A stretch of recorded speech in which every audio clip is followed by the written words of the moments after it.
Hi, నేను doctor Krishna మేఘన, ఆరాధ్య dental clinic, Jammalamadugu. చాలామంది బ్రష్ చేసుకోమంటే బ్రష్ని రపరప రుద్దేసి అరగంట సేపు బ్రష్ చేస్తూ ఉంటారు. ఇప్పుడు మనం బ్రష్ ఎలా చేసుకోవాలో తెలుసుకుందాం.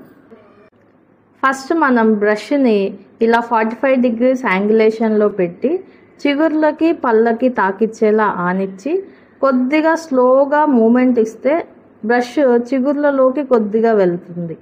అప్పుడు పై పళ్ళని ఇలా కిందికి క్లీన్ చేసుకోవాలి. మనం మొదటిగా 2 నుంచి 3 పళ్ళని క్లీన్ చేసి తర్వాత మళ్ళీ 2 నుంచి 3 పళ్ళని క్లీన్ చేసుకుంటూ అలా పై పళ్ళు మొత్తం క్లీన్ చేసుకోవాలి. అదేవిధంగా కింది పళ్ళు కూడా సేమ్ కింది పళ్ళని పైకి అంటూ క్లీన్ చేసుకోవాలి.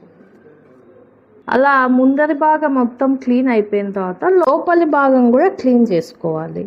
లోపలి భాగం ముందు పక్కకు వచ్చేసరికి బ్రష్ని ఇలా స్ట్రైట్గా పెట్టి క్లీన్ చేసుకోవాలి. అలాగే కింది పక్క లోపలి భాగం కూడా క్లీన్ చేసుకోవాలి.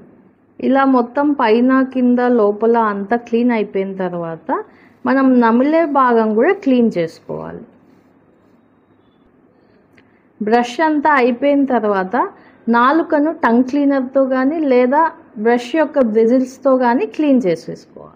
ఇలా మనం బ్రష్ని కేవలం 2 నుంచి 3 నిమిషాలు మాత్రమే బ్రష్ చేసుకోవాలి. అలాగే పొద్దున రాత్రి బ్రష్ చేసుకోవాలి.